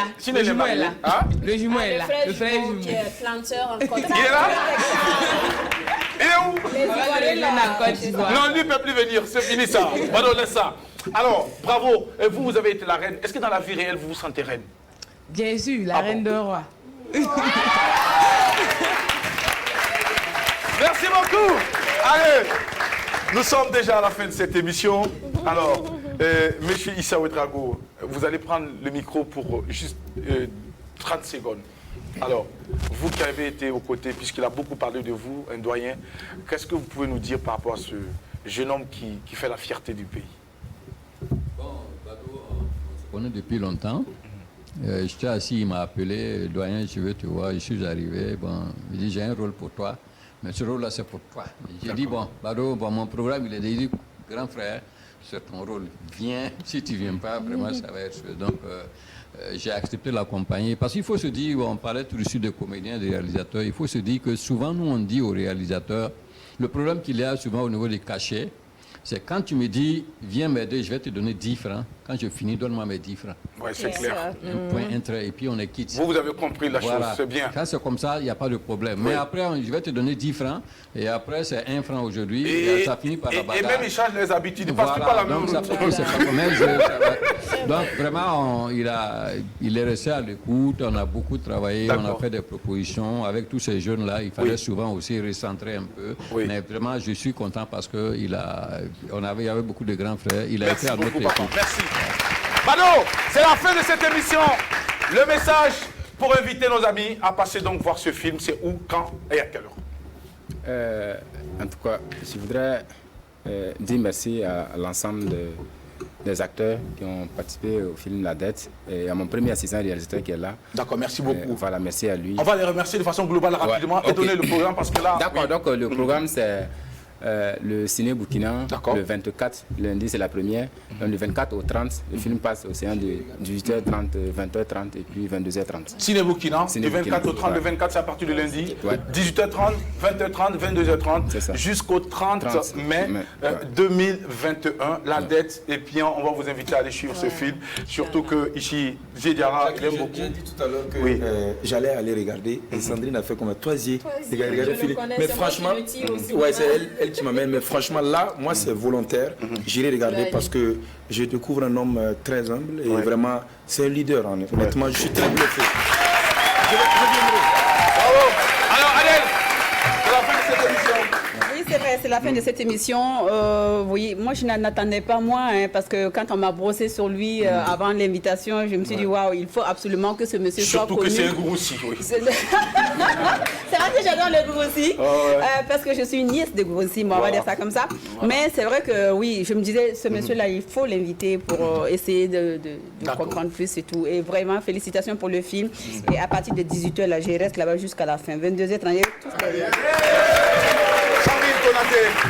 Déjà, on s'excuse de n'avoir pas apprécié votre chemise dès le départ. Vous êtes très bien habillé. Ça vous va bien. Vous faites un... Il y a quoi? Merci Sandrine. Bon appétit. Alors, merci à toutes et à tous. Bravo Bado, bravo à toute la team. Que Dieu continue de vous élever, vous inspire toujours au quotidien. Et pour ma part également, je vais vous souhaiter une très belle fin de journée de mercredi en compagnie des programmes de la télévision du Burkina Faso. On va se donner rendez-vous vendredi pour le dernier virage de l'apéro déjeuner. Et surtout, n'hésitez pas à nous écrire et à nous faire des propositions et surtout à nous envoyer des critiques constructives dans le but de toujours simplement améliorer cette émission qui est désormais votre rendez-vous phare sur la télévision du Burkina Faso. L'apéro déjeuner, le carrefour des hommes et femmes qui ont de l'histoire et un parcours à compter s'arrête pour aujourd'hui. Et pour cette matinée, j'ai été sublimé par Sorobis, le couturier américain burkinabé, mesdames et messieurs, qui est en ce moment ici au Burkina Faso et surtout l'auteur du catalogue de mode et de tourisme de notre pays, le Burkina Faso. Vous pouvez prendre la tâche avec lui pour entrer en possession donc de ce catalogue qui permet d'avoir un regard plus élargi. Donc donc panoramique de notre culture, de la diversité culturelle de notre pays, le Burkina Faso. Merci Sorobis pour cette magnifique tenue. En tout cas, je me plais bien dedans. C'est vrai que monsieur, on m'a pas dit que c'est joli. Je sais que les gens vont regarder ça, ils vont faire les photos et puis ils vont chercher à savoir. Sorobis, si tu reçois les clients, 10%. Allez, c'est ici que ça va. Bye bye. Au revoir et à vendredi. Merci.